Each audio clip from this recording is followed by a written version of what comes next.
Okay, can you hear me? I can hear you. Can you hear me? Yes. Welcome to Chasing the Game. This was a very special one for me, Matt. I know I always say it, but bear with me on this one. This is going to be a little longer, all right? So in 1999, I was in Washington, D.C., and I was filming a documentary about my uncle. I think I've told you about him. He's an artist, well-known D.C. artist. And he was obsessed with soccer. He had a satellite dish installed specifically to watch international games, and which it was like a sensation at the time. And we talk about access, it didn't exist. And we used to have these lavish dinners, politicians or whatever, but one of his obsessions was DC United. And we had DC United players coming in and out, and I remember Ben Olsen being one of them. And boy, what a place it was. It was a circle of art and soccer all mixed together in this, DC community. At the same time, my cousin, my uncle's son, see, English not so good. Is this your cousin's uncle's son's brother? He's my uncle's son. Yeah. You get it. He's my cousin. So he was playing it. Look, I'm doing soccer, not Tree of Life. So he was playing at Olympic Development Program, or one of those top tracks before MLS NEXT and all this nonsense that exists today existed. And soccer was all the talk. But I was always I was always skeptical because I came from another country and I was like, you know nothing about soccer. Mm-hmm. And I remember we were shooting a scene for my uncle for his documentary, and it was at RFK Stadium. And at the time, RFK Stadium, I think that was hosting DC United. That was their home field. And the lower bowl, like the lower part of the stadium, was packed because they only gave one level to the DC United fans. The rest, I think, was closed off because they couldn't fill RFK for MLS games. But the place was alive. And I remember just walking around that field and thinking for the first time, maybe there's going to be a professional soccer league in the US. And it was happening. I was there, and it was just the beginning of it. I couldn't have imagined that 25 years later, I'd be sitting down with the same guy, Ben Olsen. And, he's gone to DC United, US national team, England.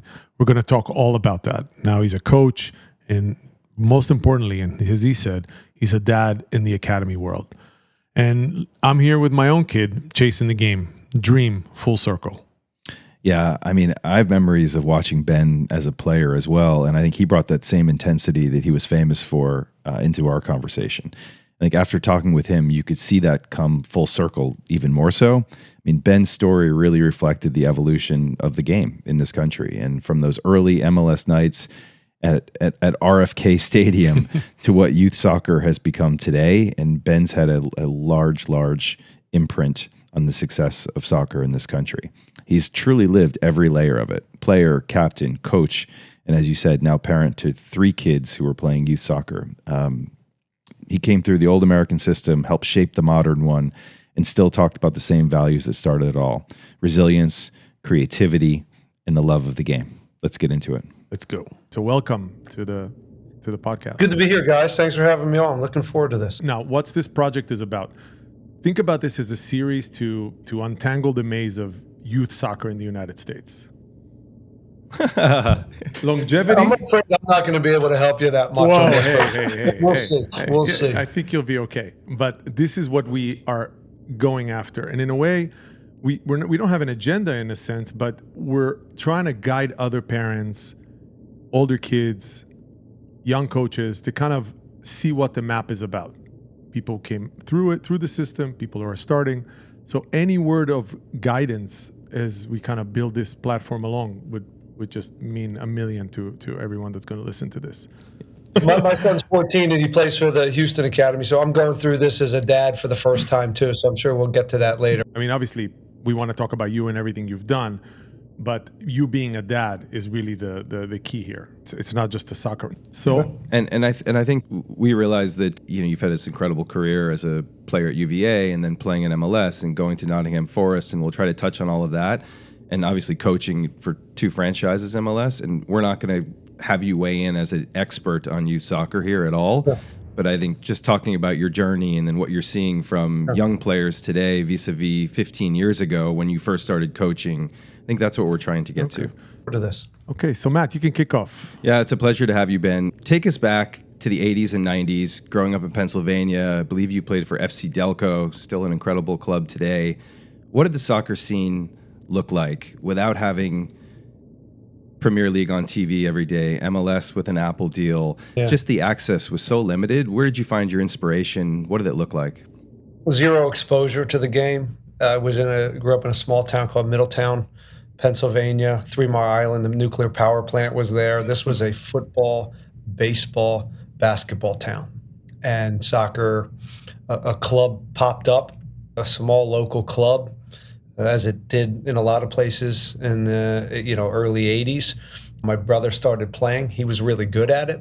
We were kind of smaller in nature as human beings, and soccer seemed to fit. So I was the product of having an older brother that went through a local club and was one of the better players.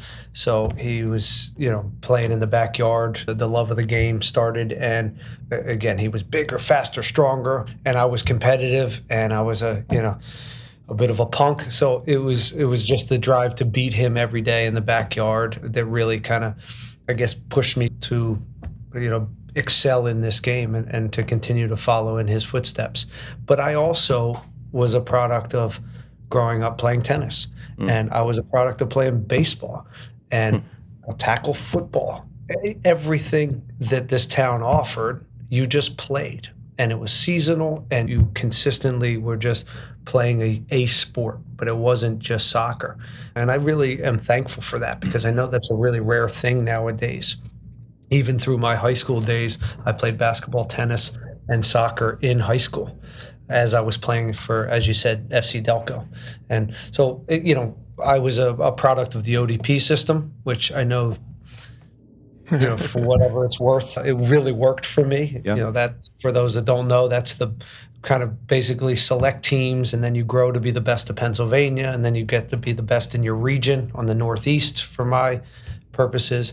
And then the 4 regions get together, and then they select a national team. And that's pretty basic. And it was a simple system. It left a lot of people out because there was a certain lane that you had to be in. I think we're in a better place now of finding talent. But yeah, that was it. But even while I was doing that, I was playing on the high school basketball team. I was playing tournament tennis as a kid, which, I always am thankful for, that I had that exposure where I had an individual mental sport to grow up with, where I had to reset after every point, every game, every set, where that mental toughness as a child, I think I drew on those experiences as well. So, the specialization now, I understand it, and keeping up with the Joneses and what the demands are from the coaches and the clubs. But I am so thankful I grew up when I grew up and had all these different experiences from a sports standpoint. But this is the point you touch on. That's a very interesting one, because I grew up in a country where soccer was everything. So you kind of played in the yard, and then the good players went to play at academies. And then you come here, and there's kind of a pay to play system. So almost everybody gets to play. But I look at it now from the side. I said, well, I'm not even sure most of those kids even love the game. So in a way, how do you end up in a country where soccer is not the most popular sport? Do you feel, are you kind of a secondary rate athlete that end up there? Is it how does it actually transpire? I'm so curious. I just started to excel in it. I loved basketball. I loved tennis. I loved anything I played baseball growing up. Anything that involved a ball, I loved. It was just I really resonated. Soccer just started, I was starting to separate myself within soccer. I was like, whoa, I'm scoring a lot of goals. I'm just a lot better than all these other players. And then I started to get noticed regionally. And then, oh, wait, I was offered to be one of the best players in Pennsylvania to this state team. And then next thing I know, I'm traveling when I'm, 14 years old. I'm traveling 3, sometimes 4 times a week to Philadelphia. That's a 2.5 hour drive both ways. My mother and father took me 3-4 times a week to Philadelphia once they saw that I was excelling at it, and then I loved it. So I give them a lot of credit.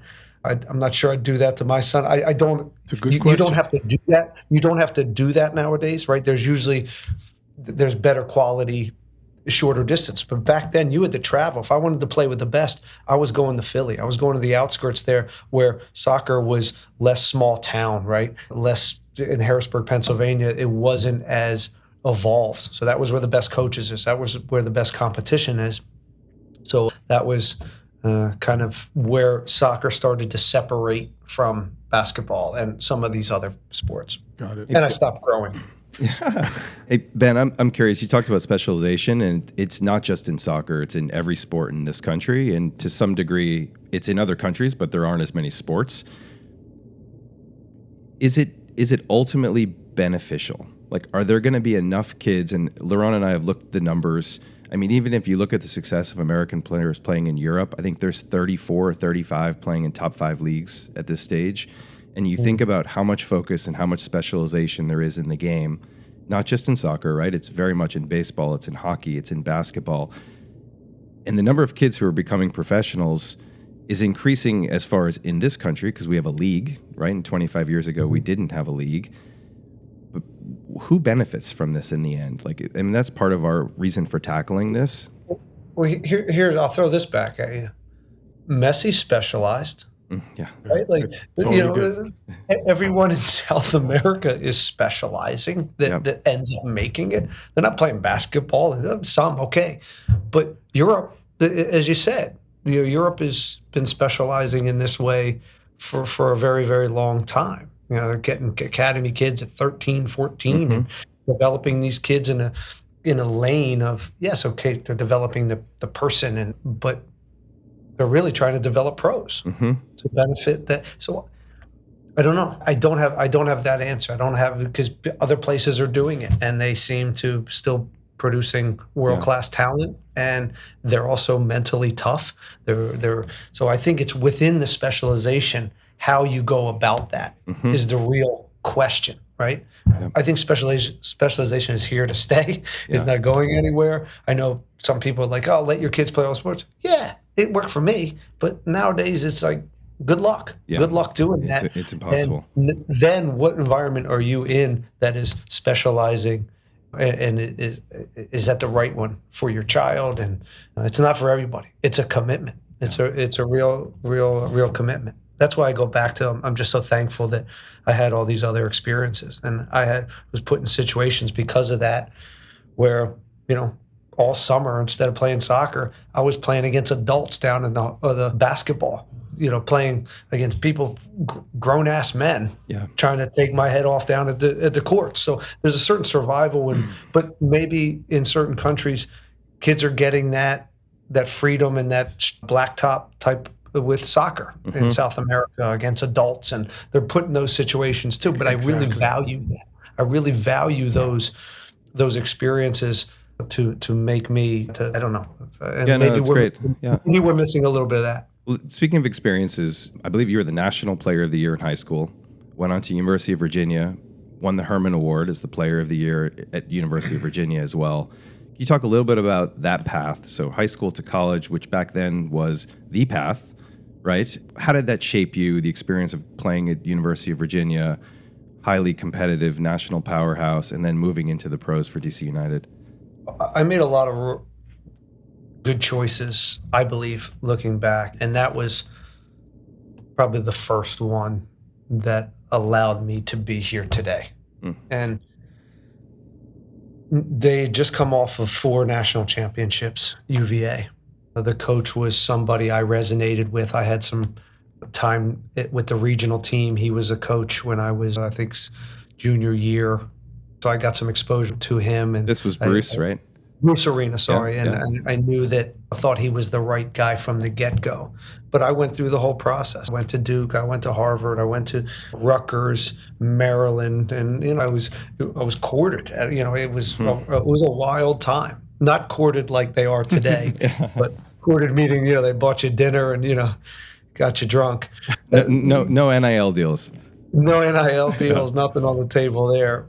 But it was a wild time, and it came down to really the environment that I saw at UVA from a soccer standpoint. It was a great school.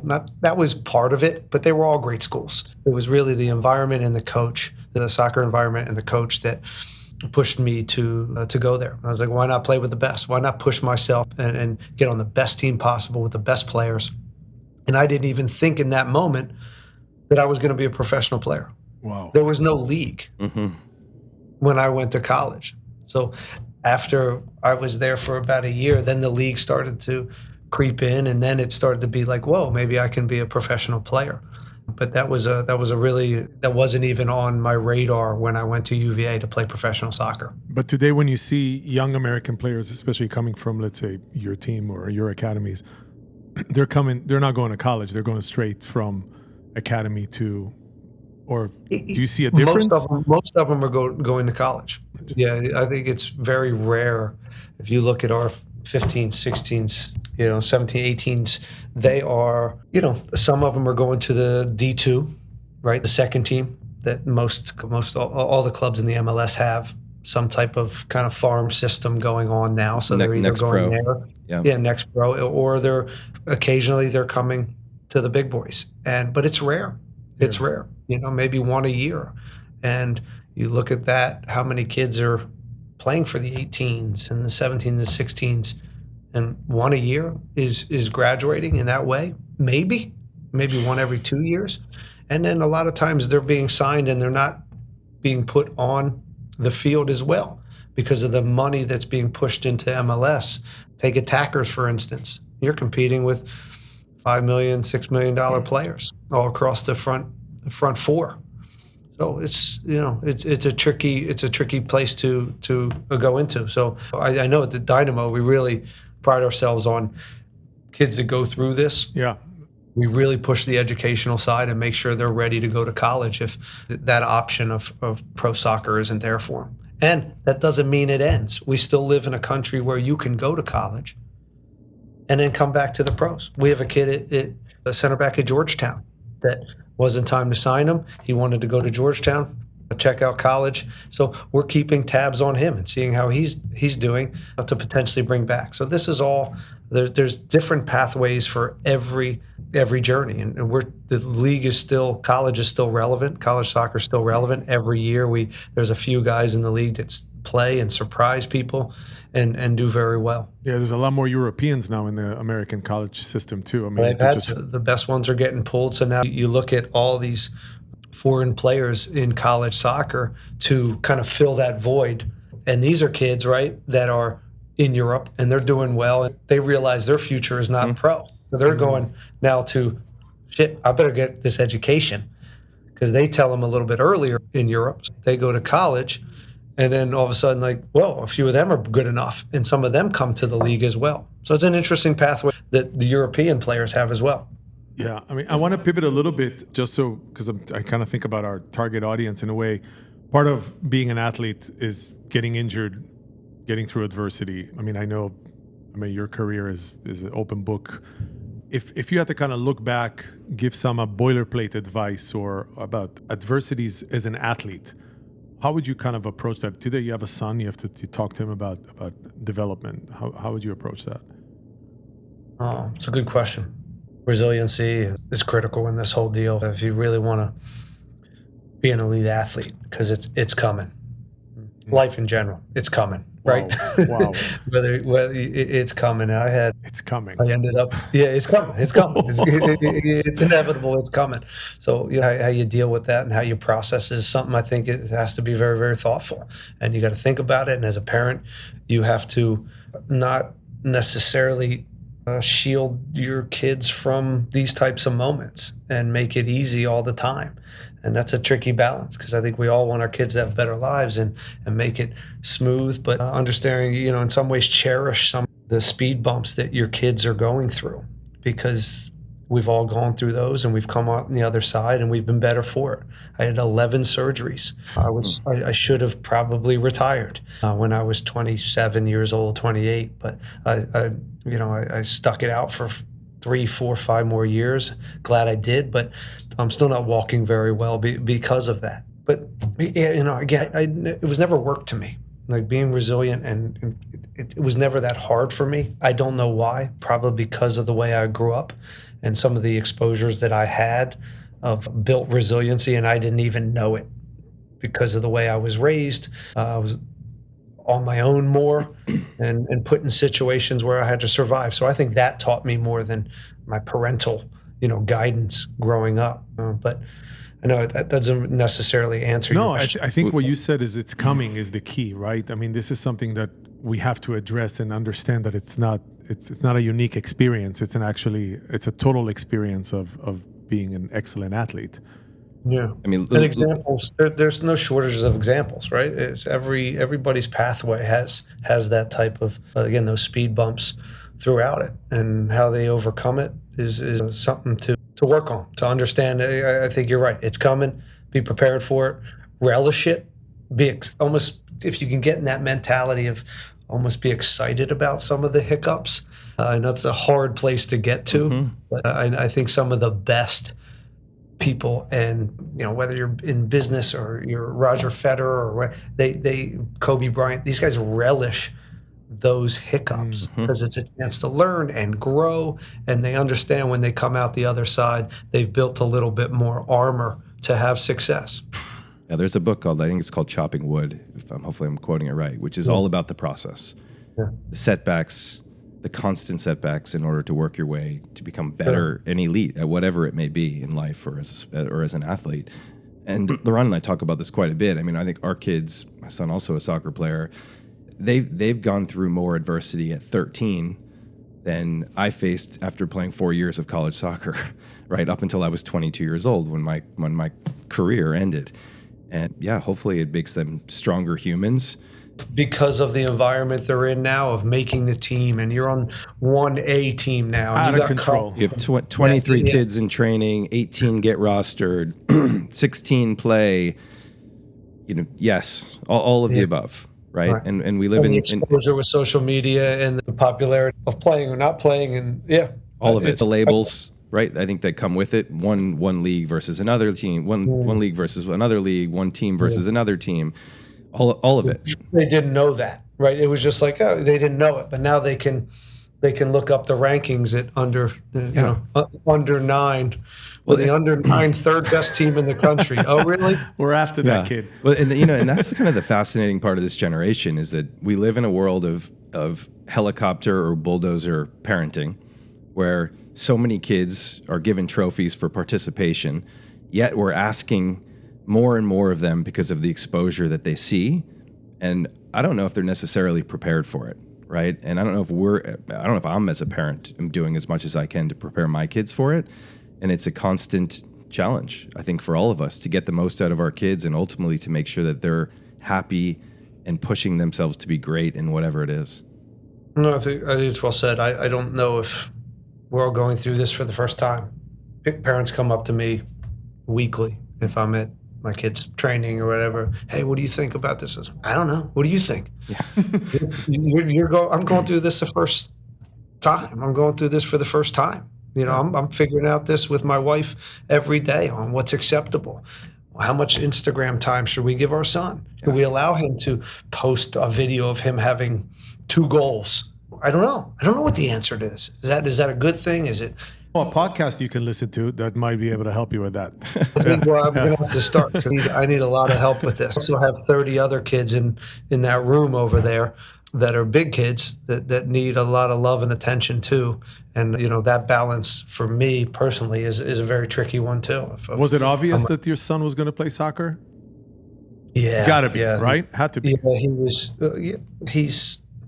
He had it from an early age. He has a blood pulse, and my younger one loves it. My daughter is a sophomore in high school. She'll be a junior. She also plays more rec and high school, and we just moved to Texas, so it was a nice little way for her to meet friends. So I have different, and my youngest plays club soccer. Middle one's very, very intensive in the academies, playing up 1. And then my daughter plays for the high school. So I'm getting different avenues with the sport, and they're all great. And they all fit each child. And I feel really lucky that, my daughter has used it from a social standpoint and loves it. She's not the best player on the team, but she loves it. And it's given her a little community, and it's made this transition from the East Coast to Texas easier. Great. I love that. It's a wonderful thing. Sports It gives my middle one an outlet because he's an animal and he loves it, and he loves contact, and he's got bravado. It gives him an outlet. to do something, right? My middle one, he's more artistry, and he's in a nice little club thing at 10 years old. So it's a wonderful sport. I think I have to also come back to that at times and understand how much this sport can give us, and to appreciate that sometimes as well. Absolutely, it's the biggest gift. It's just to go back to you a little bit. I just have to, because I remember the call from my cousin, who is our mutual acquaintance, when you made it to play in England. I know it was short-lived, but United States was a different place. Obviously, what did it feel like to be in that locker room? Just give us something. I mean, it's something I have to know. It was a strange time. I was different. I didn't necessarily crave Europe. I didn't come to be a pro like the kids now. Like, okay, I need to. Absolutely. A lot of them are like, I need to get to Europe because of the exposure. I didn't really know what European soccer was. I knew it was out there, and I knew it was the best. But a team came calling, and it was a neat opportunity. Back then, we did loans, so I could still be part of the MLS season. And in the off season, it was very long. It was about 3 months long. You could go on loan to Europe and play for a couple months, and then come back to your season. So you could essentially play for two club teams. Right, because MLS is summer. So yeah, that's right. Yeah. It doesn't happen often, if ever, anymore. But Landon Donovan did that. Brian McBride, I think Eddie Lewis, a lot of players were doing that. Eddie Johnson, yep. Eddie Johnson, right? So they'd get the European team would get a look at a player to whether or not they would sign. And anyways, I broke my ankle there, and it kind of derailed my career in some ways. That was 5 surgeries I had after that broken ankle. But even though it derailed my career, that 2 months that I spent there was incredible. I think of it as such a wonderful time just to deal with a winter in Europe playing soccer in England with the fans. Nottingham Forest. It was amazing. Nottingham Forest. And the fans kind of gravitated towards me because I was, I played like a little bit of a, I was nuts, and I gave, and I was physical, and I was blue collar, and especially in the championship at that point, there was that really resonated with the crowd, and so they got behind me, and I had a certain level of success. So even though it again, I think it derailed where maybe where my ceiling was, I don't regret it for a second. I think it was all part of it, and it was a great time in my life. It's what you mentioned about the roughness, kind of this is almost the kind of the profile of the American 90s player. America exported the talent where maybe in the rest of the European, like you said, didn't have the technical skill that was running in Europe or Brazilian, but America was generating kind of a rough and gruff players, right? This was kind of a American Well, I think profile. they were pretty well rounded. They weren't poor technically. They were good athletically. They were good. Sure. I think they were gifted mentally. They were really wanted could take information very well, and they're coachable. And I think there was a lot of Europeans, in particular Germany at the time and England, that really appreciated the American player, as they do now. But again, Brian, Eddie Lewis, Eddie Johnson was there, Bobby Convey.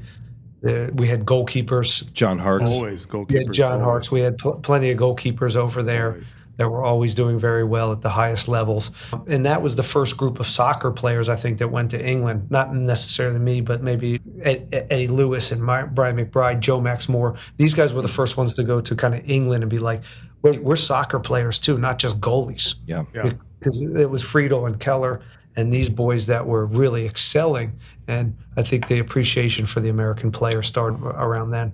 Hey, Ben, can you talk a little bit about representing the U.S. men's national team? Or actually, go back to the U.S. youth national team where you first started representing the country and then moving into the first team and the men's team. That all happened really quickly for me. I went from being a kid in Pennsylvania playing for a select team to playing on the national team. It probably was like a year and a half of just boom, boom, boom, boom. So it happened really quickly. So I found myself at the under 17, trying out for the under 17s before their World Cup. And I remember one training, I was always excelling. I kept moving and moving. And I hit this under 17 team. Finally, it was like, I'm going to the national team.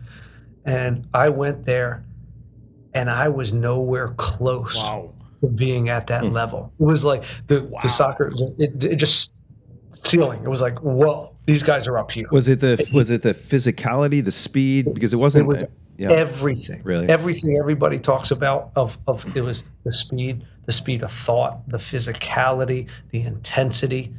All of this was like, whoa, I'm not there. To a point where I remember they were training after like 2 or 3 days of me trying to kind of hang in there, keep my head above water.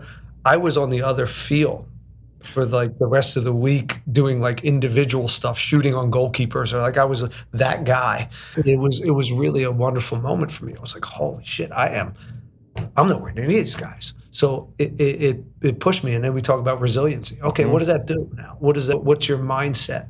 And I just got back and got to work. And then the 18, it was a little bit better. I made that team. And then under 20s, I made the World Cup team for, we went to Malaysia playing for, that was my first big tournament World Cup experience with the under 20s. And then lucky enough to be on the Sydney Olympic team. And then sneaking into the World Cup, and that was one of the last guys on that plane. It was hanging onto the wing, as they were going to Germany. I get chills as you talk Yeah, about me it. too. What It's a like, oh just my an gosh. incredible experience. I was very, very lucky. And again, the World Cup is certainly the ultimate, right? That was something that we all dream of as young soccer players, and to get on that plane and just be a part of that, and then to sneak onto the field for a half was, because I know a lot of people that go on to the World Cup as well and didn't play. Yeah. And sitting on the bench, but get in and to feel that, something, again, I get chills as well. Really, really lucky and fortunate to have had that pathway. So, Well, I mean, you say lucky, but for all of us who watched you play and had the pleasure of watching No you play, luck. there was No no luck. luck. Zero I mean, the well. grit and intensity and technical ability and everything that you brought to every single match you played in is what got you there. But being grateful and lucky are two different things, right? Yeah, well, sometimes I say that stuff is because, and I go back to when I said going to UVA was a really good choice, and making choices that, again, sometimes you don't really know how it all plays out, and maybe it would have played out if I went to Rutgers, right? Yeah. But Bruce Arena was the coach when I went to UVA, and he was the coach when that World Cup. Yeah.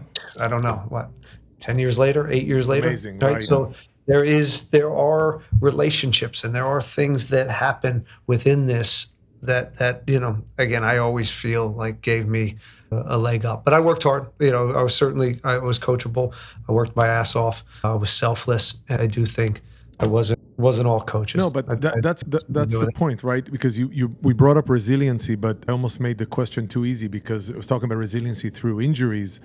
But what you brought up is really the real point is how, when we try to communicate with the next generation, is resiliency through adversity within the game. Is how do you self-criticize? How do you, without someone on the outside always telling you do better, do this, or giving you some Instagram cliches or a coach sitting above you?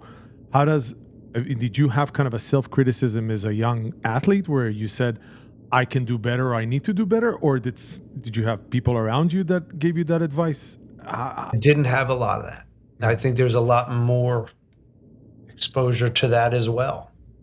Is it good? I don't know. You're getting inundated with, there's no shortage. You go on Instagram and check out an inspirational Kobe thing, right?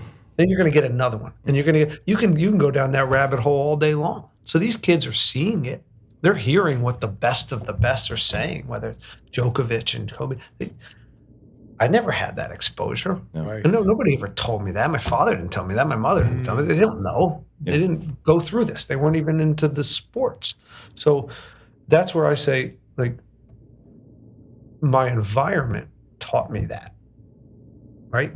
The environment of growing up in this wacky small town, Middletown, Pennsylvania, where I was playing basketball in the street all summer with characters, and I was just put in situations. I don't want to get into too many of the situations, but it was always, there was more survival and more on your own to figure these things out earlier, right? I don't think kids are able to figure out put in those situations earlier to figure it out themselves. Of like, whoa, I overstepped my bounds with that, 26-year-old guy who was about to kick my ass, even though I was 16. Excellent point. Yes. Those were just life experiences I grew through being in an environment that kids are not in as Right. much, or at least my children No, are same. not. They're all playing within the same age bracket, 1 or 2 a year, and always supervised by adults.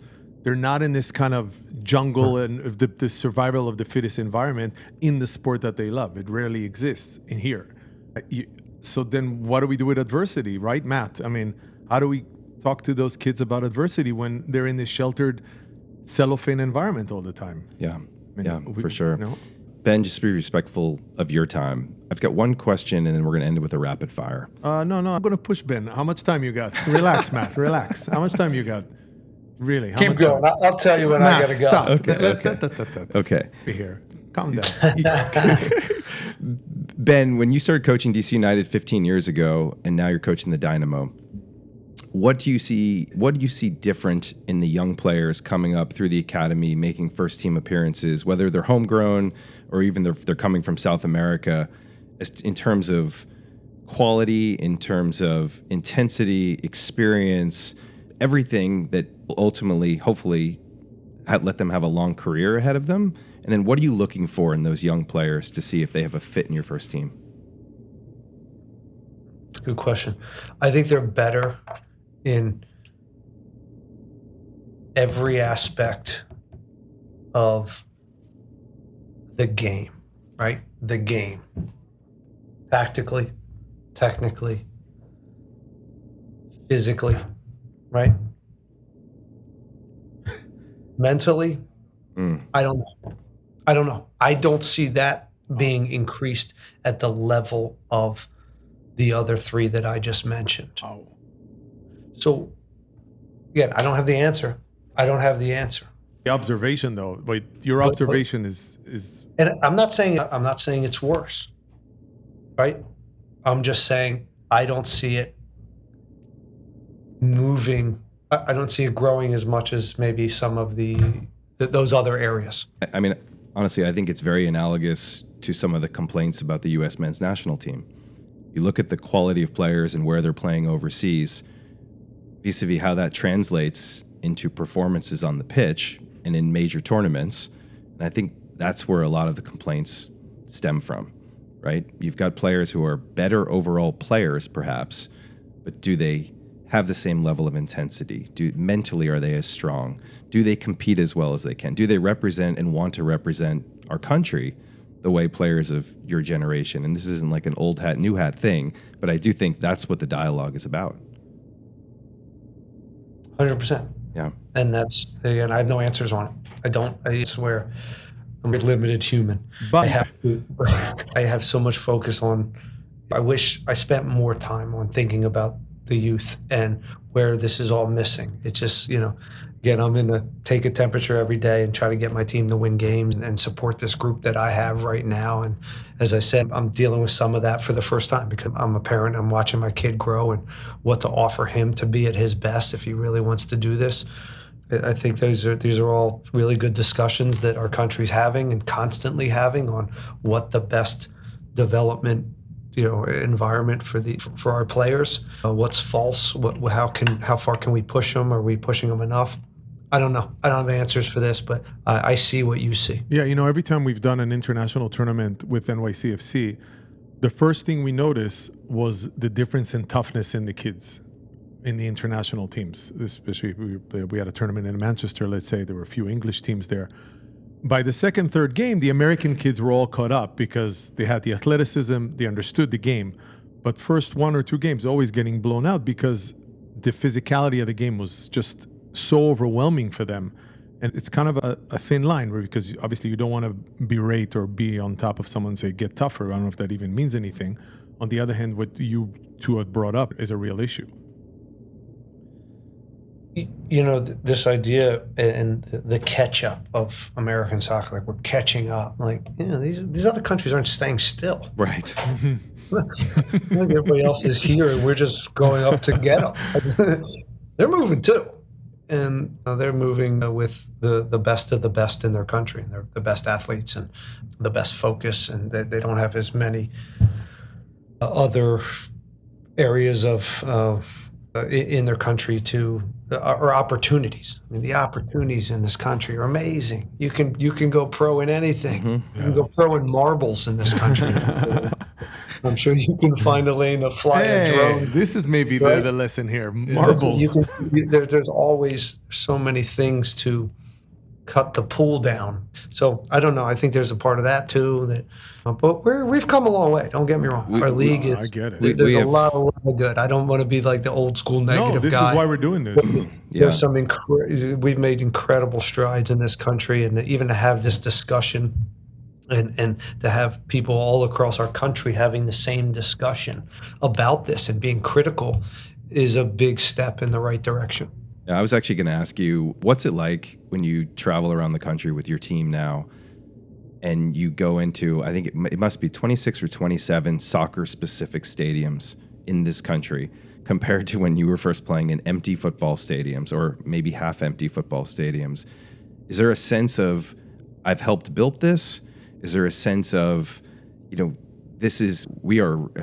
real is the wrong way of saying it, but like we have arrived, right? I mean, we put so much pressure on ourselves to be at one of the top 5 leagues, but this is a strong league that's gaining in strength and will continue to. And I'm just curious what your reaction or thoughts are about that.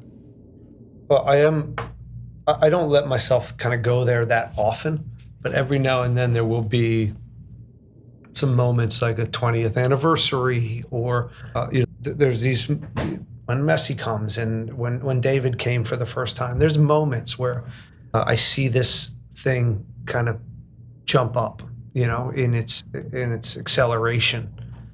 And yeah, I there's a little bit of me that's really proud of that I've been able to, from being 20 years old, be a part of this almost every step of the way, and in different ways. In American soccer in general. I even was a president for an NWSL team, the Washington Spirit, for 3/4 of a year, and we won a championship. So even on the women's side, I got a little taste of the evolution of the sport in this country. And I'm super humbled when I can go into that space and, just thankful again just to be part of this and every step away. And it also gives me a unique perspective because I remember when it was not so good and the stadiums were not the right ones, and there weren't fans in Kansas City on a summer day. It was like 600 people and they were all scattered around Arrowhead Stadium. It was like, what is this? Or the hotels we were staying at, or the way we traveled, all this stuff I saw at the bottom. And to where we've gone, I have a unique perspective, as a lot of people do that have been in this league for a long time, that of how far this thing has grown. How many times can you get goosebumps in one interview before they shut us down? This is now I know your time is short, so I'm going to push a little forward. Ben, just being a coach, do you feel like you were always a coach, or is this something that you kind of grow into? How did you see yourself? I didn't want to be a coach. I wasn't ready to be a coach. So that combination was dangerous. It put those together. I didn't really want to be a coach, but I needed a job. I had all these surgeries. I tell this story all the time. I got off medication. I was 32, and I was masking a lot of pain to get through the season. And I had a child, my first child. I remember in the off season, I said, I'm going to clean myself. I'm going to take off all these meds, and I'm going to see how much I've been masking. And I couldn't walk down the stairs with her. I remember holding her. I was like, I can't walk down the stairs. So that's when I was like, I gotta retire. That, and they kind of forced me. They were like, look, we can't watch you train once a week or twice a week. That's all I could do. So they said, hey, why don't you come be an assistant coach for a year? I'm like, I guess I need a job. So I'll give this a try. And then 6 months later at DC United, they fired the head coach, Kurt Onalfo, and that was a tough time because really you need years to really figure out who you are as a leader, and that was the plan, I guess, or at least to check it out. But I in no way wanted to be a head coach, but I was the fans knew me, and an interim basis, they asked me to take the job when they let Kurt go unfairly. The team was not very good, and I didn't think I thought he was doing a good job and needed more time to make that his own team. But this is sports, and they did that. And long story short, I took it out of just responsibility. And then by the end of the year, they offered me the job. We didn't get any better, but they were convinced that I could do the job. But I had my infrastructure my foundation was horrible. I had no idea how to communicate necessarily what was in my head. I didn't know how I wanted my team to play. I didn't know how to tell them how I wanted them to play, but I knew how to motivate, and I knew how to get, I think, the most out of these players. And so I survived with that for a few years until I really kind of got punched in the face. And we had a year where we were the last place in the league, in the history of the league, with the least points, least wins in the history of the league. Same year, we won the Open Cup. So I kept the team together during this turbulent year, and we won the Open Cup. And it showed me really clearly, like, okay, what my strengths are, and then where my blind spots are, where my weakness is. It was the first time I really kind of saw it clearly. So I just started picking people out. I was like, no, I got to learn you. I need you. And I have the luxury as a head coach to have 3 or 4 people around me that are smarter than me or can figure out some things that I can't. And then it got a little bit easier. Coaching got a little easier once I didn't think I had to do everything, and I could start delegating some of the stuff that I was poor at. I was an accidental leader. I was a leader on the field growing up with the team and with DC United. I could yell and scream and fight, and That's what I was going to say. I've seen clips of you. I know what you could do. I had all that, but I didn't know the game. I wasn't sitting out there like, oh, we need to, this is what's wrong right now tactically. Like, no, it was always made sense to me. And so that wasn't the case. Anyways, that's and then you coach Rooney. Then you tell this guy what to do? Not really. But that's also leadership, right? It's like, okay, Wayne's coming into my team, and what am I going to, boss Wayne around and I don't know. tell him how to play the game of soccer? No, that's not how this works, right? So that's leadership too. Is everybody, you got to treat everybody a little bit different. And the way I with Wayne was like, what do you think, Wayne? Let's talk about let's bring him into the process. Mm-hmm. I knew Wayne wanted to be a coach anyways, so bringing him into the process, it's a no-brainer. And again, Wayne was very easy because the lights would come on and play at his best. He trained very hard, and he was a great teammate, and he was low maintenance. So he was, believe me, I've had a lot worse than Wayne. Listen, I'm a big Man U fan, so I'm going to say it on the pod. Yeah, a not popular thing today, but I can't even imagine that moment. Go ahead, Matt. Yeah. Well, first, thank you very much, Ben. This has been an incredible conversation for us, and we hope you've enjoyed. Quick ones, Matt. Quick rapid fire. Yeah. Landon Donovan or Clint Dempsey? Oh, this is supposed to be quick. That's a great question. So many, it depends if we're playing this guy and that. Okay, we're going to give you a pass. How about this? Greatest atmosphere you've ever played in? Was there an Azteca game somewhere? A World Cup game? Azteca, I was sitting ready to go into the game. The board was up, ready to go, and Blanco scored an own goal to win it back when the own goals were there. So I was in overtime. I was finally going to get my chance to play in Azteca. And again, as I was up, Blanco scores the golden goal. So that was it. But the noise when that goal hit, it was real. It's just a sea of people. You just can't believe how many humans can fit in one place. It's a pretty special place, but I've had some in the MLS that are constantly at a high level. The Olympics, Sydney and some of these areas were great. But Azteca is pretty special. Pre-game, you more anxious as a player or as a coach, or not at all? Coach has to be. Coach. It's the uncontrollables. Or is it dad? That's the key here. Yeah. That's comparable. So Matt, we're fucked. Again, it ends up going to uncontrollables. 100%. As a player, I felt like I could go and give, and you get exercise. As a coach, you want to try to control as much as possible, but really the whistle blows. It's a beautiful sport in that way where you cannot joystick the game. It's about the preparation beforehand. Yeah, you can make some adjustments tactically and halftime, but really there's just so many variables to a game. Amazing. Last question. Would 15-year-old Ben Olsen make it through the maze that is youth soccer in the U.S. today? Yeah, I think so. I think so. Oh, I know think so. I know so too. if I didn't get kicked out from having too much personality, and because I think that times we're guilty of the personalities and the kid that maybe gets in trouble a little bit or things like that. They're just like, he's 13 years old. He got in trouble once or twice. Get him out. Like, maybe if he's really good, let's bring him in. Absolutely. Let's work with him. Let's keep working with him. So maybe if I was that kid, but I'd probably be fine. I'd take care of myself a lot better. Yeah. These guys are educated so much more on the physical preparation, diet, all that stuff. We never had the luxury of that stuff, and I think it cost me a lot of injuries. Wow, you're right. Coach, what an honor. I just can't say enough. I appreciate you guys having me on, and we'll do it again at a later date as you guys go. TBD. Great. Thank you very much. Good luck Coach. the rest of the season, It's been an Coach. honor. You guys. Cheers. Wow. Whew. That conversation with Ben Olsen captured so much of what's happening in youth soccer right now. He talked about how today's environment gives kids more opportunity than ever, but also how structure can sometimes take away from their freedom to play and just figure things out. He reminded us that even with better fields, better coaching, and bigger platforms, the real test is resilience, something he was incredibly well known for in his playing career and his coaching career, and how players handle the inevitable challenges that they'll face.